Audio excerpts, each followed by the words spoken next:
사랑하는 성도 여러분, 우리는 지난주까지 성화 중에 일어나는 변화에 대해서 배웠습니다. 성령께서 우리를 성화의 과정으로 인도하실 때 변화를 일으키시는데 크게 두 가지였습니다. 첫째는 한 마음과 한 뜻으로 복음의 신앙을 위하여 협력하는 모습으로 변화시키는 것이고, 또 하나는 어떠한 대적들의 공격에도 두려워하지 않는 담대한 사람으로 변화시키는 것, 이것이었지요. 그래서 특별히 대적들의 고난이 있다, 대적들의 공격이 있다는 것을 말씀을 드리면서 고난이 세 가지 방향에서 온다고 말씀을 드렸어요. 죄의 징계나 사단의 시험이나 하나님의 연단이지요. 중요한 것은 우리의 삶이 늘 하나님의 주권과 통치 아래에 있다는 것을 기억하고 사는 것입니다. 하나님은 모르시는 것이 아무것도 없으시고 못하시는 것이 아무것도 없으세요. 우리의 일거수일투족, 머리털 끝까지 세시는 하나님은 우리의 신음소리까지도 들으시는 아버지가 되시지요. 우리는 하나님의 사랑받는 자녀입니다. 따라합시다. 나는 하나님의 사랑받는 자녀다. 아멘. 우리가 이 사실을 늘 잊지 않고 있을 때 하나님이 이 모든 상황, 너무나 어렵고 고통스럽고 답답한 상황도 하나님의 주권과 통치 아래에 있고 하나님의 선하신 계획, 완전하신 하나님의 뜻이 내 삶에 이루어지고 있다는 것을 믿으며 그 믿음으로 고난을 넉넉히 이길 수 있게 될 것입니다. 사랑하는 여러분, 우리 모두 고난이 하나님의 주권 아래에 있음을 기억하고 우리가 지난주에 배웠던 대로 고난당하는 것이 내게 유익이다. 고난을 받는 은혜도 주시는 분이시다. 고난이 은혜다라는 것을 늘 기억하시고 그 고난의 과정을 인내함으로 또 감사함으로 그렇게 통과하는 저와 여러분이 되기를 주 예수님의 이름으로 축복합니다. 아멘. 자, 여러분, 사실은 여기까지 하고 성화를 끝내려고 그랬어요. 오늘 그래서 성화 그동안 배워왔던 것을 모두 총정리하는 시간을 가지고 이제 구원의 서정에서 성화 과정을 끝내고 다음 단계인 견인으로 들어가려고 했었는데, 월요일 새벽에 새벽 예배 드리는 중에 주님께 여쭈었어요. 주님, 그 다음에 어떤 말씀을 전해야 되겠습니까? 이렇게 기도하던 중에 딱 떠오르게 하신 말씀이 있었어요. 그게 오늘 본문의 말씀이에요. 골로새서 1장 24절에 나오는 이 말씀을 하나님이 딱 떠오르게 하셨습니다. 우리 그 말씀 한번 읽어볼까요? 24절. 나는 이제, 같이 한번 읽겠습니다. 시작. 나는 이제 너희를 위하여 받는 괴로움을 기뻐하고 그리스도의 남은 고난을 그의 몸된 교회를 위하여 내 육체에 채우노라. 아멘. 여기 보니까 그리스도의 남은 고난이라는 구절이 나와요. 자, 저는 고난이 세 가지만 있다고 말씀드렸는데 틀렸습니다. 하나 더 있습니다. 그리스도의 남은 고난. 이 고난도 오늘 사도 바울이 얘기하기를 이 고난을 내 육체에 채우노라 그랬지요. 이 고난을 자기가 받는다는 거예요. 이건 사도 바울만 받는 고난이 아니라 이 땅의 모든 그리스도의 몸된 교회가 받는 고난인데 이 고난 우리도 받는다라는 것을 하나님께서 제게 깨닫게 하시고 또 함께 나누기를 원하셨습니다. 예전부터 알았던 말씀이지만 이 고난을 잠시 제가 잊고 있었어요. 그리스도의 남은 고난이 있다. 그런데 이 고난에 대해서 다시 한번 상기시켜 주시고 이 고난을 여러분과 함께 나누게 하셨습니다. 사실은 또 고난에 대한 주제를 가지고 설교를 한다는 것이 목회자로서 참 마음이 어렵고 또 힘든 부분도 있었습니다. 여러분들이 일주일 동안 내내 삶의 자리에서 애쓰고 수고하며 또 지금 더군다나 지난주까지 보았던 이 고난의 과정들을 통과하는 분들도 여기 계실 터인데 또 고난에 대해서 설교를 해야 한다고 하니 마음이 어렵고 힘든 부분이 분명히 있었어요.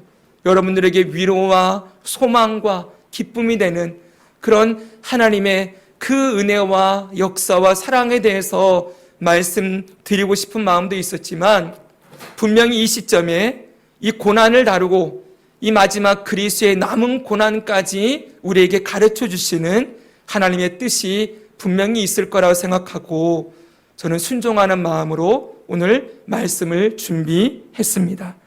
여러분들도 이 말씀 또 고난이구나.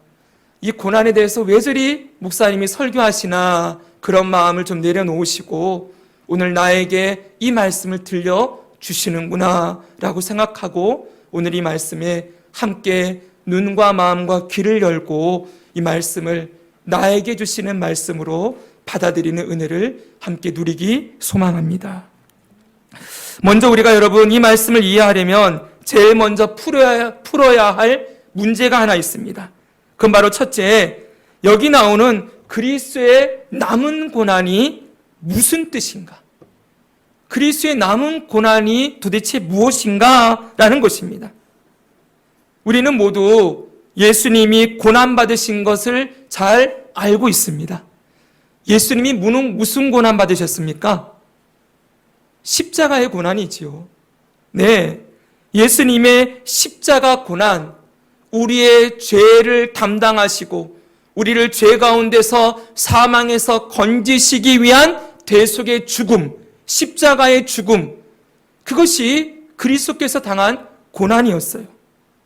우리가 잘 아는 말씀이 있습니다. 이사야 53장 5절 6절 우리 같이 한번 읽겠습니다. 시작. 그가 찔림은 우리의 허물 때문이요 그가 상함은 우리의 죄악 때문이라. 그가 징계를 받음으로 우리는 평화를 누리고 그가 채찍에 맞음으로 우리는 나음을 받았도다. 우리는 다 양 같아서 그릇 행하여 각기 제 길로 갔거늘 여호와께서는 우리 모두의 죄악을 그에게 담당시키셨도다. 아멘. 우리의 모든 죄악을 그에게 담당시키셨다. 우리의 죄를 그분이 다 지시고 하나님의 심판과 진노, 죄인은 반드시 멸망당하게 하시고 반드시 그 죄에 대한 심판을 내리시는 하나님의 공의, 그 공의를 따라 예수님이 심판받으시고 저주받으시고 형벌을 받으시고 그리고 십자가의 그 고난과 죽음에 이르렀습니다. 예수님이 당하신 고난은 분명히 우리의 죄를 위한 고난이었고 그 고난과 죽음을 다 당하셨어요. 예수님께서 십자가상에서 운명하시기 직전에 마지막 외쳤던 말씀이 있어요. 무엇인지 아십니까? 예수님 마지막에 하신 말씀. 다 이루었다. 다 이루었다. 그러셨지요? 예. 예수님이 십자가의 고난과 죽음을 당함으로 죄인을 묶고 있던 죄의 굴레가 다 벗어졌고 율법의 저주와 율법의 심판이 예수님에게 임함으로 더 이상 죄인을 율법이 심판할 수가 없고 죄인이 죄를 깨끗하게 사함받고 의롭게 되어지는 그런 놀라운 구원이 이루어졌어요. 그래서 예수님이 죽으시면서 이제 다 됐다 그러신 거예요. 그런데 여러분, 그 예수님이 그렇게 다 이루었다 하시고 운명하시고 3일 만에 부활하시고 그리고 승천하시고 하나님의 보호자 우편에 지금도 살아계시면서 앉아 계시면서 누구든지 주의 이름을 부르는 자들, 예수의 이름을 부르는 자들, 예수님이 하나님이시요 나의 구주이십니다라고 고백하는 그들을 구원하시는 일을 지금도 하고 계시지요. 예수님의 구원이 다 이루어졌어요. 지금도 구원하시고 계세요. 다시 말하면 이미 고난을 다 받으시고 구원을 다 이루셨다. 라고 했는데 무슨 고난이 예수님에게 더 남아있는가? 이것입니다. 무슨 고난이 남아있을까요? 그리스도의 남은 고난, 예수님이 당해야 될 남은 고난이 더 있습니까? 바로 이것을 풀어내는 것이 숙제라는 거예요. 원문을 보면은 신약 성경은 헬라어로 쓰여졌잖아요. 헬라어로 보면은 다 그리스도의 남은 고난을 이렇게 해놨어요. 직역한 거예요. 직역. 여기 뭐라고 되어 있습니까? 한번 읽어볼까요? 시작. 그리스도의 고난 이후에 뒤에 있는 남은 것들. 예수 그리스도께서 고난받으신 이후에 뒤에 있는 남은 고난들, 이런 뜻이라는 거예요. 이게 뭘까요? 결론을 먼저 말씀드리면 바로 그것은 이 땅에 세워진 교회가 겪는 고난입니다. 이 땅에 세워진 교회가 겪는 고난. 잘 들어보십시오. 예수님께서 당하신 십자가의 고난과 죽음은 우리의 구원을 위함이었지요. 그리고 예수님이 이미 구원을 이루시고 부활하시고 승천하신 이후에 성령님을 보내주십니다. 보혜사 성령을 보내주셔서 성령이 하시는 일은 구원을 적용시키는 일이라고 그랬어요. 따라 봅시다. 구원의 적용. 예수님이 2000년 전에 갈보리 십자가 위에서 이루신 구원을 각 사람에게 나누어 주는 일을 하고 있다고요. 그것을 구원의 서정이라 그랬어요. 성령이 오셔서 소명 불러주시고, 그 다음 뭡니까? 중생하게 하시고, 그 다음에는요, 회심, 믿음, 칭의, 양자됨, 이 구원을 우리에게 직접적으로 적용시키셔서 이루도록 하셨어요. 그러니까 엄밀하게 말하면 여러분, 지금 우리의 구원을 이루시는 분은 누구예요? 성령 하나님. 성령께서 다 이루고 있는 거예요. 그리고 잘 들어보십시오. 이 구원을 받은 자들, 성령께서 중생, 거듭나게 하시고 하나님의 자녀가 되게 하신 자들을 어떻게 한다고요? 교회로 불러 모이게 하셨지요. 그래서 교회는 구원받은 사람들의 모임이라고 말씀을 드렸습니다. 그럼 여러분, 잘 들어보세요. 지금 우리가 이 자리에 모여서 구원받은 자들로 교회로 모여 있는데, 이 구원의 시작, 우리가 이 자리에 모일 수 있도록 첫 발을 내디뎌 준 분, 우리가 모일 수 있도록 그 첫 번째 일을 하신 분은 누구예요? 우리가 이 자리에 모일 수 있도록 하신 분은 누구예요? 예수님이요. 맞지요? 그 먼저는 하나님의 계획이 있었지요. 구원의 성부 하나님의 계획이 있고 성자 예수님이 구원을 이루셔서 성령 하나님이 그걸 적용시켜서 우리가 여기 모여 있는 거잖아요. 그러니까 여러분, 교회의 시작은 누구라고 얘기할 수 있어요? 예수님. 우리가 이 자리에 모여 있는 근거는 예수님의 십자가의 고난과 죽음의 결과라는 거예요. 자, 여러분, 그렇게 생각한다면 이 교회를 시작하는 분이 예수님이다 라는 것을 오늘 골로새서에서는 이렇게 표현하고 있어요. 예수님이 교회의 머리이시다. 이렇게 표현하는 거예요. 자, 그래서 여러분 1장 13절 14절 한번 봅시다. 그가 우리를, 보십시오. 그가 우리를 흑암의 권세에서 건져내사 그의 사랑의 아들의 나라로 옮기셨으니, 여기 그는 하나님이에요. 성부 하나님이 그 아들의 나라로 우리를 옮기셨대요. 근데 그 아들 안에서 우리가 속량, 곧 죄사함을 얻었도다. 예수님의 십자가 고난과 죽음으로 속량, 곧 죄사함을 얻었다 그래 놓고 그 다음 뭐라고 합니까? 같이 읽습니다. 시작. 그는 몸인 교회의 머리시라. 할렐루야. 아멘. 그는 몸인 교회의 머리시다. 교회의 머리가 되셨다는 거예요. 그러니까 예수님이 교회의 머리다라는 말을 우리가 많이 들었는데 그건 다른 의미가 아니에요. 교회의 시작이 예수님이라는 거예요. 그러면 여러분, 예수님이 이 땅에 오신 이유, 우리를 구원하신 이유, 결국은 뭘 하기 위함이에요? 교회를 세우기 위함이었다라고 말해도 무방한 거예요. 많은 사람들이 여기까지 가지를 못해요. 잘 들어보세요. 예수님이 왜 죽으시고 부활하셨냐? 그러면 나를 구원하기 위해서요. 여기까지만 얘기를 해요. 맞습니다. 나를 구원하시기 위하여 죽으시고 부활하셨죠? 근데 그것만이 아니라는 거예요. 구원한 자들을 교회로 모이시게 하시고 그 교회를 통하여 하나님의 나라를 이루어 가시려고 여기까지 가야 된다는 거예요. 많은 사람들이 오늘날 기독교 신앙이 개인주의로 전락해버리는 이유는 예수님의 구원 사역을 개인에게만 적용시키려고 해서 그래요. 예수님이 나를 구원하셨어. 그런데 여러분 성경 보십시오. 성경에 예수님이 너를 위해 죽으셨다 이렇게 말하지 않아요. 예수님이 우리를 위해 죽으셨다. 성경은 항상 공동체로서 우리라는 단어를 쓰고 있어요. 너와 나, 우리 모든 죄인들, 우리를 위하여 예수님이 죽으셨다.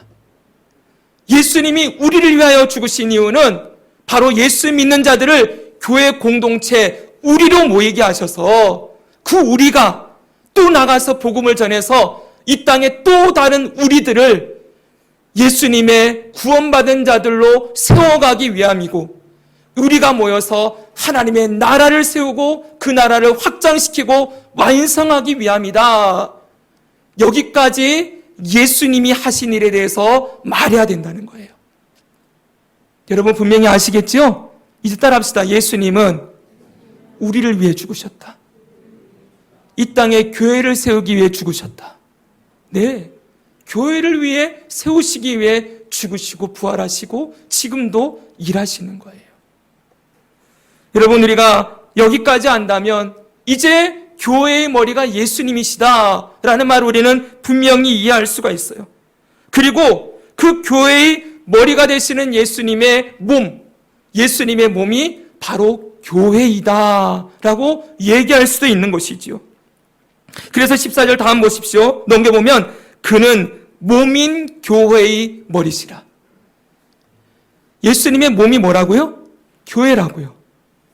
그리고 오늘 우리가 읽은 24절에도 그의 몸된 교회 이렇게 말하고 있어요. 한번 해볼까요? 그의 몸된 교회, 예수님의 몸된 교회. 그래요. 교회는 예수님의 몸이에요. 그리고 교회의 머리는 예수님이시다 라고 분명히 말씀하고 있는 것이지요. 자, 그러면 여러분 정리하면 십자가의 고난과 죽음을 다 당하신 예수님은 부활하시고 승천하셔서 지금 하나님의 보좌 우편에 앉아 계시는데 교회의 머리로서 앉아 계세요. 그분이 교회를 시작하셨고 그분이 교회를 세우셨고 그분이 교회를 지금도 다스리시고 그분이 교회를 세워 가시는 머리세요. 머리. 그리고 이 땅에 세워진 이 땅의 교회들은 그 예수님이 시작하신 그 구원의 사역을 따라 구원받은 자들이 오늘 이 자리에 모여서 예수님의 몸으로서 교회가 세워져 있다는 것입니다. 바로 이 땅에 세워진 예수님의 몸된 교회, 이 교회가 당하는 고난, 이 세상에 남겨져 있기 때문에 당하는 고난, 그것이 바로 그리스도의 남은 고난이에요. 자, 여러분 지금까지 내용을 정리하면 이렇습니다. 자, 보십시오. 첫째, 예수님의 대속의 죽음, 십자가 고난과 죽음의 결과로 이 땅에 뭐가 세워졌어요? 교회가 세워졌다. 나를 구원하신 것만이 아니라 교회가 세워졌다. 두 번째, 그러므로 예수님은 교회의 머리는 예수님이시요 교회는 예수님의 몸이다. 여기까지 인정하시지요? 세 번째입니다. 이 땅에 남겨진 그리스도의 몸된 교회가 겪는 고난이 바로 그리스도의 남은 고난이라는 거예요. 정리됐습니까? 네. 자, 그렇다면 여러분, 이제 우리에게 풀어야 될 두 번째 문제가 나옵니다.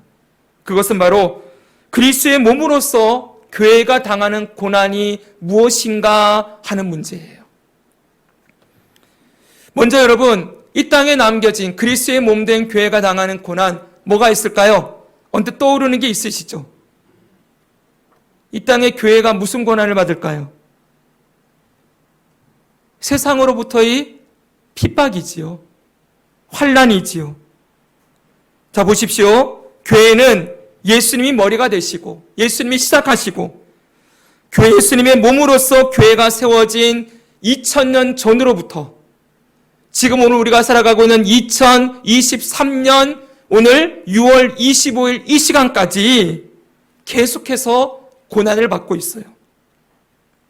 우리는 예수님이 받았던 고난과 박해를, 예수님의 제자들이 받았던 고난과 박해를 알고 있습니다. 예수님의 12제자들 대부분이 다 순교 당해서 죽었습니다. 사도 바울 복음을 전하다가 그도 참수형을 당하는 순교의 죽음을 당했지요. 그 이후로부터 성경에는 기록되지 않았지만 기독교 역사에 로마의 10대 박해, 너무 잔인한 이야기라서 또 말씀드리긴 그렇지만 로마의 네로 황제는 길거리 밤거리를 밝힐 때 기독교인들을 거꾸로 십자가에 매달아 놓고 불 붙여서 로마 거리를 밝혔어요.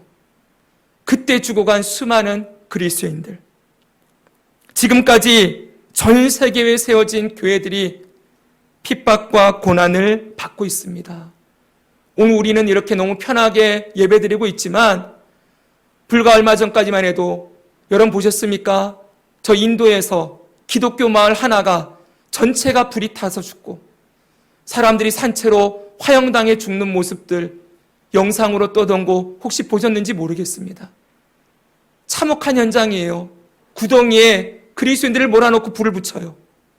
그들이 옷이 타고 몸이 타는데 빠져나오려고 하니까 막대기로 막 때려서 집어넣어요.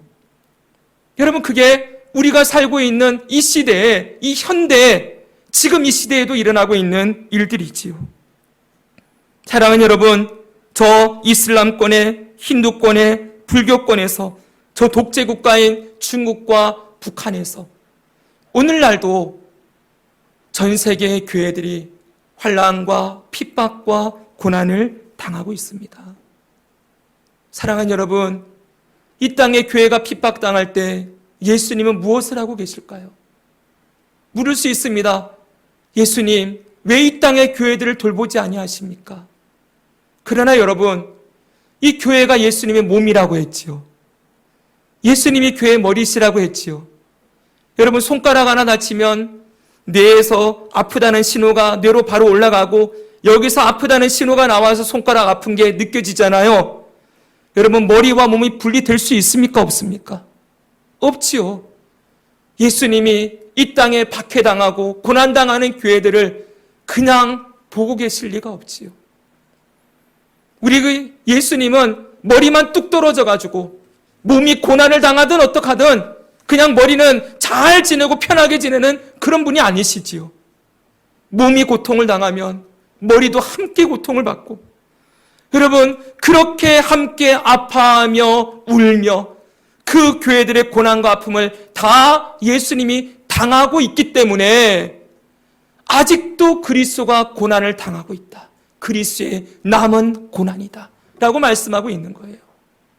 사랑하는 여러분, 예수님은 지금도 울고 계세요. 아파하고 계세요. 성경을 보십시오. 스데반 집사님이 돌에 맞아 죽을 때, 여러분, 그때 그가 피를 흘리면서 죽어가는 순간에 눈이 열렸습니다. 하늘이 열리는 것이 보였어요. 그때 하나님이 보좌에 앉아 계시고 그 보좌 우편에 예수님이 어떻게 있습니까? 서 계셨다 그랬어요. 원래는 예수님이 하나님 보좌 우편에 앉아 계시는 분이세요. 근데 그분이 벌떡 일어나는 거예요. 내 사랑하는 아들 스데반이 돌에 맞아 죽고 있는데, 여러분, 예수님이 앉아 있을 수가 없지요. 일어나서 그의 아픔과 고난의 순간에 그의 눈을 열어서 내가 너와 함께하고 있다. 내가 너의 고통을 알고 내가 너의 그 아픔과 눈물을 알고 있다. 예수님이 일어나서 스데반을 지켜보시며 그 죽음의 순간, 숨이 끊어지는 그 고통의 순간에 예수님이 함께하고 있음을 분명하게 보게 하셨어요. 사랑하는 여러분, 예수님은 절대로 그냥 계시는 분이 아니십니다. 아직도 고난받고 있으시다. 이 땅에 그리스도의 몸된 교회들이 아파하고 신음하고 고통당할 때 예수님이 함께 그 고난을 당하고 계시고 그 고난을 통과할 힘과 능력을 주신다고 말씀하십니다. 우리는 질문할 수 있어요. 그럼 왜 교회들을 이렇게 고통 가운데 내버려 두십니까? 여러분, 그럴 수 있겠지요. 그러나 여러분, 우리가 다 봤듯이 하나님이 연단을 위해서, 사단의 시험을 위해서, 또 교회가 여러분 죄 가운데서 벗어나서 하나님의 거룩하심을 닮아가는 모습으로 우리를 변화시키시고 일으키시고 세워가기 위한 도구로서 주님이 사용하실 뿐만 아니라 주님의 구원의 계획을 위하여 이 고난을 받는 것이 유익이다, 은혜라고 하셨으니 고난이 없는 것이 유익이 아니라 고난이 유익이요 은혜라고 하신 말씀대로 때로는 교회가 고난 받게 하신다는 것도 우리는 인정을 해야 하는 것이지요. 분명한 것은 예수님은 함께 고난 받으시고 그 고난을 통과할 때 그 자리에 함께 하셔서 넉넉히 고난을 이길 담대함과 능력을 주신다는 것입니다. 그래서 예수님은 요한복음 16장 33절에 이렇게 말씀하십니다. 같이 한번 읽습니다. 시작. 세상에서는 너희가 환난을 당하나 담대하라. 내가 세상을 이기었노라. 할렐루야. 아멘. 세상에서는 너희가 환난 당할 것이다. 그러나 담대해라. 내가 세상을 이기었다. 라고 선언하시지요. 사랑하는 여러분, 우리도 이 세상에서 교회로서 고난을 받을 각오해야 합니다. 몇 번 말씀드렸지만 앞으로 교회는 다수가 아니라 소수가 될 거예요. 앞으로 교회는 계속 핍박을 받을 거예요. 우리는 코로나 시절을 경험하면서 여러분, 교회가 이제는 함께 모여서 예배 드릴 수 없을 수도 있겠구나라는 것을 직접 몸소 경험을 했습니다. 사랑하는 여러분, 상상도 못한 일이에요. 제가 아버지 목회로부터 지금까지 목회 생활하는 동안, 그리고 어머니 뱃속으로부터 모태신앙 50년을 살아오는 동안, 그리고 기독교 역사 가운데 어찌됐건 여러분 여러 가지 고난이 있었지만은 한 번도 교회에서 모여서 예배가 완전히 끊어진 적이 없었어요. 그런데 여러분, 우리는 이 시절을 지나가면서 이런 이유로까지 교회가 모일 수가 없을 수 있겠구나라는 것을 직접 경험했어요. 사랑하는 여러분, 앞으로 우리가 가정에서 여러분들이 예배해야 될 시기가 올 수도 있습니다. 함께 모여서 찬양하며 목청껏 예배하며 이렇게 함께 모여 예배하며 교제했던 이 시간이 우리의 추억 속의 시간으로 남겨질 수도 있어요. 목사님, 저희들 너무 겁주시는 거 아닙니까? 그럴지 모르겠지만 아니요. 우리의 시대든 우리 후손의 시대든 우리 자녀들이 당할 이 시대는, 다가오는 시대는 평안이 아니라 환난이요, 혼란이요, 진리가 무너지는 시대요. 여러분, 온 세상이 교회를 싫어하고 미워하는 것을 몸소 당하며 통과해야 될 시기들이 남아 있습니다. 사랑하는 여러분, 그렇게 여러분 우리 열심히 그리스도의 군사로서 훈련받기를 소망합니다. 고난을 기쁨으로 담대함으로 통과하는 법들을 훈련하고 하나님이 주시는 불시험도 물시험도 그렇게 통과하고 훈련되어야 여러분, 그래야 아무도 예배하지 않는 곳에서 우리가 예배할 수 있고, 모여서 예배하지 못할 때도 여러분들이 가정에서 자녀들 불러 모아놓고 같이 숨죽여 찬송하고 말씀 전하는 그런 예배자로 살아갈 수 있을 거예요. 오늘 우리의 시기를, 이 편안하고 아무 일도 없는 것 같은 이 시기를 그냥 아무 일도 없으니 그냥 그렇게 지내지 마시고, 오늘 우리의 삶에 그리스도의 군사로서 말씀과 기도로 늘 연단과 훈련을 받는 그런 삶을 힘써 훈련하고 연습하며 살아감으로 이 땅에 어떠한 환난이 다가오든지, 이 땅에 어떠한 핍박이 교회를 향해 다가오든지, 여러분의 가정교회와 여러분의 삶의 교회를 무너뜨리려고 할 때 두려워하지 않냐고 넉넉히 이기고 승리하는 그러한 예배자로 살아가는 우리 모두가 되기를 주 예수님의 이름으로 축복합니다. 아멘. 자, 여러분 그리스도의 남은 고난이 외부로부터의 공격이다라는 거 알았어요. 근데 그것만이 아니지요.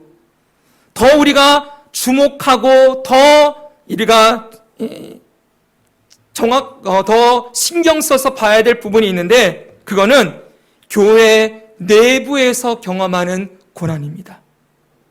그리스도의 남은 고난, 이 땅에 세워진 교회들이 당하는 고난, 그 두 번째는 교회 안에서 일어나는 고난이에요. 그리스도의 몸이라고 하는 이 교회 안에 일어나는 고난이 있다는 거예요. 무슨 고난이겠습니까? 그것은 바로 이 몸이, 그리스도의 몸인 교회가 불완전하기 때문에 우리의 불완전함에서 나오는 고난이에요. 잘 들으셔야 됩니다, 이 부분을. 우리는 계속해서 성화에 대한 말씀을 듣고 있어요. 우리가 성화의 구원을 아직도 받고 있다는 것은 아직도 우리가 불완전한 존재라는 것을 뜻하는 것입니다. 늘 말씀을 드렸지만 우리 중에 누구 하나 100% 완전한 자가 없습니다. 아직도 성화 받고 있는 중이에요. 우리는 영화에 이를 때까지, 죽어서 천국 들어가는 그 순간까지, 아니면 살아있을 때 예수님이 오시든지 마지막 구원의 서정의 마지막 단계인 영화에 이르기 전까지는 불완전한 존재로 우리는 이 땅에 존재하고 있다는 거예요. 아직도 우리 안에 죄성이 남아 있습니다. 이 죄성이 남아있는 자들이 모여 있어요. 이게 어디예요? 교회예요. 제가 언젠가도 말씀드렸지만 교회는 영혼이 병든 자들을 위한 저는 병원이라고 생각을 해요. 우리 전부 아직도 구원받아야 될 존재들이에요. 아픈 사람들이에요. 죄성이 남아있고 이기적이고 교만하고 여러분 추하고 음란하고 거짓되고 여러분 약한 모습으로 살아가고 있는 자들이 오늘 이 자리에 나와 있는 거예요. 정말 죄송한 말씀이지만 여러분이 저를 보시기에 뭔가 좀 이렇게 깨끗해 보이고 제가 여러분 볼 때 오늘 전부 아름답고 정말 귀한 모습으로 보이지만 정말 우리 속을 다 저 밑바닥까지 들여다보면 우리 중에 누가 주님 앞에 뻣뻣하게 고개를 들고 서 있을 수 있는 존재가 누가 있겠습니까? 우리는 겉모습으로 가려져 있지만 이 안에는 아직도 추한 우리들의 죄성과 우리들의 이 악한 자기만을 사랑하고 유익하게 하려고 하는 이기심과 자기를 높이고 인정받고 주장하려고 하는 그런 교만함들과 여러분 남들에게 예의는 지키고 뭔가 말은 그렇게 하는 것 같지만 자기 고집과 자기 생각과 자기 뜻이 시퍼렇게 살아있는 모습으로 우리가 살아가고 있는 것 또 주님이 너무 잘 알고 계시지요. 여러분 이런 죄성들이 하는 일이 있다는 거예요. 죄성이 무슨 일을 하느냐? 고린도후서 12장 20절에 보니까 이런 말씀이 나와요. 여기 잘 나와 있어요. 여기 보십시오. 내가 갈 때 너희를 내가 원하는 것 같이 보지 못하고 또 내가 너희에게 너희가 원하는 것과 같이 보일까 두려워하며. 이 부분은 좀 해석이 필요한데 일단 넘어갑시다. 이 사도 바울과 고린도 교회의 관계는 너무 힘든 관계였어요. 고린도 교회가 문제가 아주 심각했는데 사도 바울이 그것을 지도해 줬어요. 너희가 잘못되었다라고 지도했더니 고린도 교회가 반발을 했어요. 그래서 오히려 사도 바울을 공격하는 일을 했습니다. 그러니까 사도 바울에게 고린도 교회는 너무 아픈 손가락이었어요. 그런데 이 교회가 어떤 모습이 있나 봤더니 그 다음 뭐라고 돼 있어요? 또 다툼과 시기와 분냉과 당짓는 것과 비방과 수군거림과 거만함과 혼란이 있을까 두려워하고. 사도 바울이 다시 그 교회를 방문하려고 하는데 너희가 이전에 있었던 것 시기와 분냉과 다툼과 그리고 비방함과 수군거림과 거만함과 혼란이 있을까 내가 두렵다. 너희가 아직도 그 모습으로 있을까 봐 내가 참 어렵구나 라고 얘기하고 있다는 거예요. 여러분 보십시오. 고린도 교회입니다. 하나님의 자녀들이 모여 있다고 하는 교회인데 그 교회 안에 이런 것들이 가득했어요. 아직도 나 중심으로 내가 주인 되어 살고자 하는 이 죄성이 이런 나쁜 것들을 교회 안에 쏟아내고 있는 것입니다. 여러분 이건 고린도 교회만이 아니지요. 이 땅에 세워진 교회들이 여기 있는 이런 모습으로 서로 아파할 때가 얼마나 많이 있습니까? 많은 사람들이 좋은 교회를 찾아다닙니다. 이 교회는 좀 더 좋겠지, 더 사랑이 넘치겠지. 그러나 여러분, 정말 죄송하지만 정말 사랑이 넘치고 정말 은혜스럽고 모두 다 용서하고 용납하고 정말 하나님 나라 같은 교회, 그런 나라 찾기 어려울 거예요. 여러분, 이 땅에 완전한 교회 없습니다. 저 목사님은 좀 다르겠지. 여러분, 그렇지만 그 목사님도 똑같습니다. 저도 똑같은 존재일 뿐입니다. 우리가 이 자리에 모여있는 이유는 우리가 이 안에서 뭔가 서로 막 더 좋은 것들, 풍성한 것들을 나누어서 이 안에서 우리 마음이 기쁘고 막 위로받고 소망을 얻고, 여러분, 이렇게 우리가 기대하고 교회를 다닌다면 반드시 실망하게 될 거예요. 여러분, 우리가 모여있는 이유는 교회의 머리 대신 예수님 때문이고, 생각해 보십시오. 병원의 환자들이 병원을 왜 갑니까? 의사 만나려고 가지요. 병원에 가서 서로 환자들끼리 서로 도움을 얻고 주고받고 해서 서로 치료받는 걸 기대하고 병원 가지 않지요. 의사를 만나서 치료받고 회복하려고 가는 거지요. 엄밀하게 말하면 우리는 우리의 의사가 되시며 구원자가 되시는 예수님 안에서 예수님으로 말미암아 영혼과 삶의 회복을 누리고 우리의 죄성이 씻겨져 나가고 다시 예수님의 의로우심을 닮아가는 자로 나아가기 위하여 우리는 이 자리에 있는 거예요. 사랑하는 성도 여러분, 바울이 이 고린도 교회 때문에 얼마나 고통을 받았는지 몰라요. 고린도 교회가 처음에는 자기들끼리 분쟁하더니 나중에는 불똥이 바울한테 띕니다. 자기들끼리 싸우다가 꼭 사도한테 가요. 교회들도 많이 그래요. 자기들끼리 싸우다가 나중에는 꼭 목사님 탓을 해요. 여러분, 그렇게 사도 바울을 비방하면서 사도 바울은 거짓 사도다, 그리고 이렇게까지 얘기합니다. 인신공격도 합니다. 사도 바울은 글은 잘 쓰는데 말은 잘 못해. 그리고 또 나아가서 사도 바울이 자비랑으로 선교했거든요. 천막 장사를 하면서 그렇게 사역을 했는데, 다른 베드로나 다른 사도들은 이 사역비를 조금씩 교회에서 지원받았어요. 그걸 가지고 비교하면서 사도 바울은 교회의 헌금을 안 받고 자기가 자비량으로 하는 거 보니까 뭔가 캥기는 게 있어서 그런가 보다. 돈 안 받는 것도 이유가 있지. 이러면서 자비량으로 헌신하였던 사도 바울의 그 헌신의 마음까지 다 깎아내렸어요. 사도 바울이 얼마나 억울했겠습니까? 그렇게 아픔을 주었던 이 교회입니다. 그래서 여러분, 바울이 교회를 세우면서 쉬웠던 게 아니에요. 오늘 본문에 보니까 사도 바울이 그래요. 너희를 위하여 받는 괴로움, 이렇게 표현하고 있어요.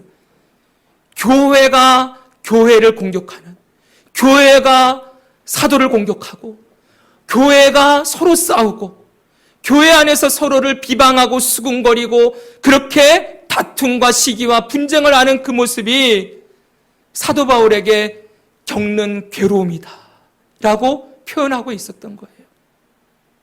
사랑하는 여러분, 오늘날 많은 사람들이 교회 안에서 상처를 받았다고 하면서 교회를 떠납니다. 예수님 믿는 것은 좋은데 교회는 다니기 싫다는 거예요. 아주 유명한 말이 있습니다. 교회에 깊이 들어가면 다친다. 그러니까 깊이 들어갈 생각하지 말고 적당히 거리를 두고 다녀야만 상처 안 받는다. 아주 유명한 얘기예요. 어떻게 보면 다 맞는 얘기입니다. 제가 이번에 동창회 일을 조금 했습니다.